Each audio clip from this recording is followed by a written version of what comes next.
So I get home late, and I got to do a little show prep, and I find in the Times of Israel a story on Antony Blinken lecturing Israel about what they must and must not do in Gaza, how Israel's job number one in Gaza is protecting civilians. And then I read that Jake Sullivan has gone out and tried to walk back the president's comments because it's incoherent. They are losing the voters who support Israel. They're losing not only American Jews, but they are losing every American who supports Israel, and that includes me. They are the worst administration vis-a-vis Israel since Dwight Eisenhower. And I know that there are people, very smart people, like John Podhoretz, maybe, I know, the equal of any commentator out there, says he doesn't care. Biden can jaw all he wants, provided he keeps sending the weapons. But this is different. They're leaning on Israel. They're leaning on our ally.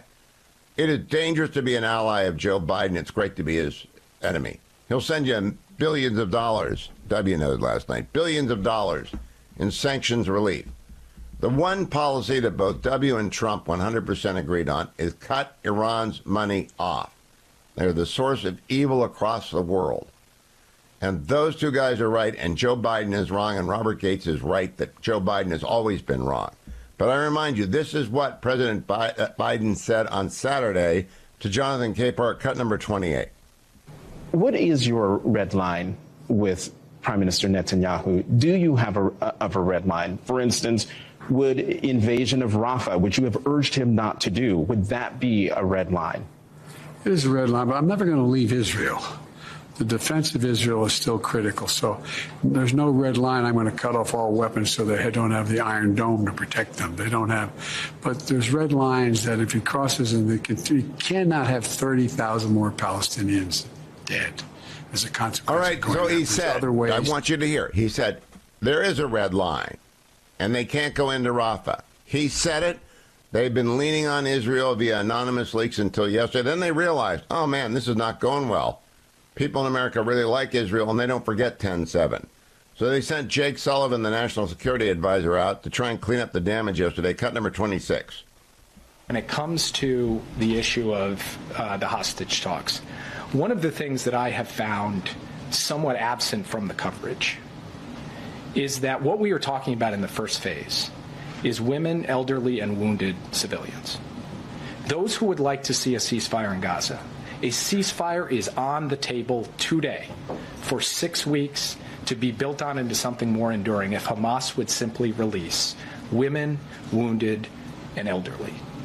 And the fact that they will not do so says a lot to me about Hamas's regard for innocent Palestinian civilians. The fact that they are holding on to those folks and refusing to release them and refusing to step up and say that we could get this ceasefire in place, which not only would bring calm to the fighting, but also would create an enormous opportunity to flow humanitarian assistance in much greater quantities, because a significant part of the problem on the humanitarian assistance front, as you know, has not just been getting trucks into Gaza, but getting trucks around Gaza because it is difficult to move them in light of all of the fighting.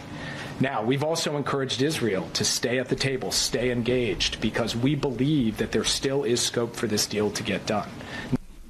Stay at the table, stay engaged, even though they're trying to kill you and they won't let your people go. And by the way, there's a red line. But he goes on to talk about how the media is just getting this all wrong. I'm reading now from the Times of Israel this morning, Jake Sullivan's summary of what he said. Jake Sullivan went on to reject the notion that the U.S. President Joe Biden had characterized an Israeli military operation in Rafah as a red line and pouring cold water on speculation that Washington is considering withholding security aid if the IDF moves into southern Gaza. That's all that has been leaked from the White House for 5 days. And now they figured out it's a political nightmare, and they're trying to back it up. They're trying to stop it. And here's Antony Blinken, cut number 25, on Andrea Mitchell yesterday. Again, the safe place for Biden, Team Biden, is on MSNBC. They talked to less than 1% of America. And at noon on MSNBC, they're talking about 1/10 of 1% of America. Cut number 25.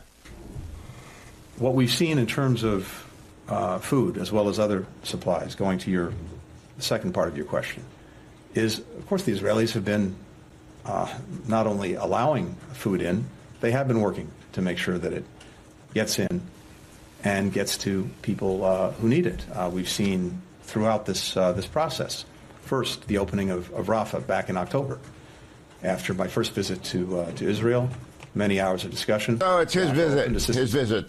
Get it? Tony Blinken went to Israel and they opened up a crossing. This will not fly, and you need to call the White House. You need to call the White House. 202. I can't remember the White House number offhand. What is it, Dwayne? We'll find it for you. You need to call them and tell them to start supporting Israel and stop pounding on Israel. Israel is the victim here. Israel needs to go into Rafah. We need to give them the weapons. We need to shut up and stand by and support our longtime ally that was so savagely attacked by a terrorist organization that they now have cornered. We have to let Israel finish the job.